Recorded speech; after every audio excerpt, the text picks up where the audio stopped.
It's recording. Okay, hi, my name is Wendy Farmer, and this is my persuasive speech called Making the Grade, and this is my audience. If Paul Phelps, don't.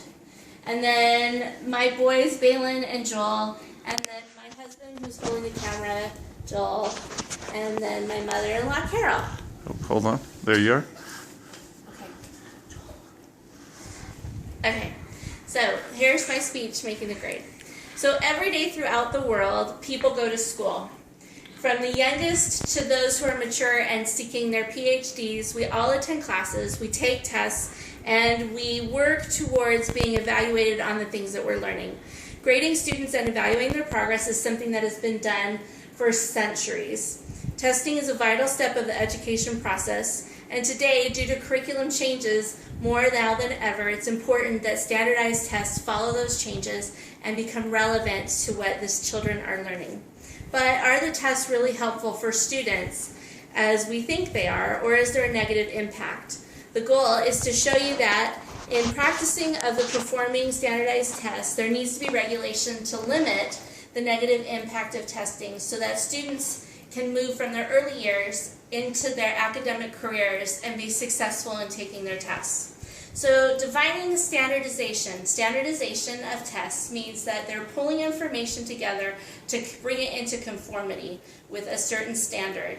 And standardization sets up a consistency and an unvarying method for using assessments. They attempt to take the observation of teachers, the materials used in testing, the administration of the test, and the scoring, and make them as uniform as they possibly can.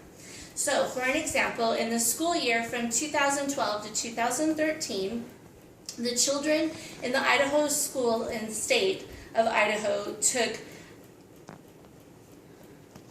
several standardized tests. They took a math test, a reading test, a language usage test, and in some grades they took a science test.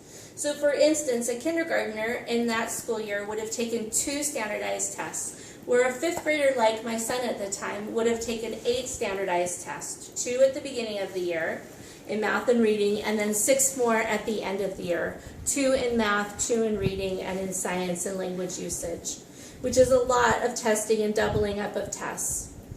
A 3-year study compiled and completed in October of 2010 by the Giselle Institute of Human Development showed that there was an increased emphasis on testing, making children as young as pre-kindergartners feel like they were failures. Testing is productive, people think. They say that testing is good and that it gives the teacher a better idea of the educational health of their classes, and that practice in taking tests makes perfect. And which is a great idea when you are taking tests over a subject matter that you are learning.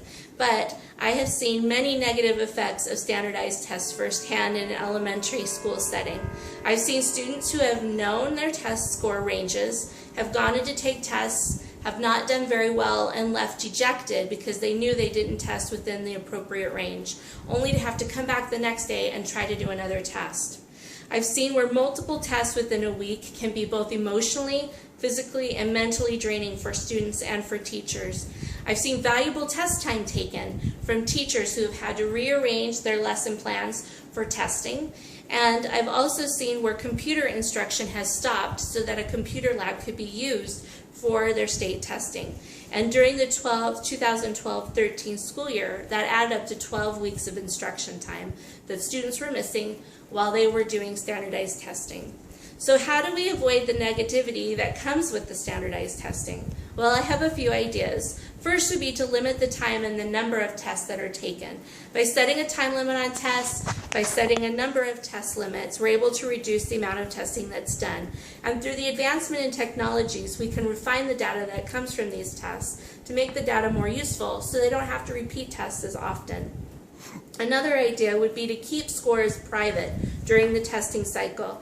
Preliminary scores are made available, but those test scores are not valid and they have not been approved, and they are subject to change, and the impact that those preliminary scores have on students and teachers can be emotionally hard and can also hit them psychologically as they struggle for performance goals.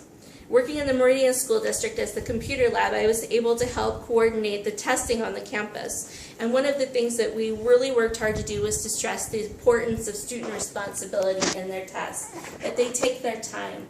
We set acceptable limits at the grade level standards for each of the tests that the students took. We have the students and the principals both sign a contract of personal accountability as they were taking their tests.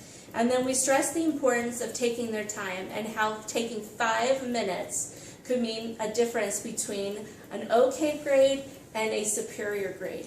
And did these changes help? Of course they did. Not only were students able to really show what they knew and get and earn great scores, but they took the school rating from being a middle-of-the-road 2-star school to being just a few points below being a 4-star school within one testing cycle.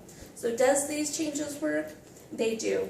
Standardized education and tests are the same. They get everybody onto the same page, and so they are needed, but pressure falls on these students who are as young as 5 years old to perform. And by placing limits on the amount of testing and focusing on the individual performance, we can begin to limit the negative effects of testing.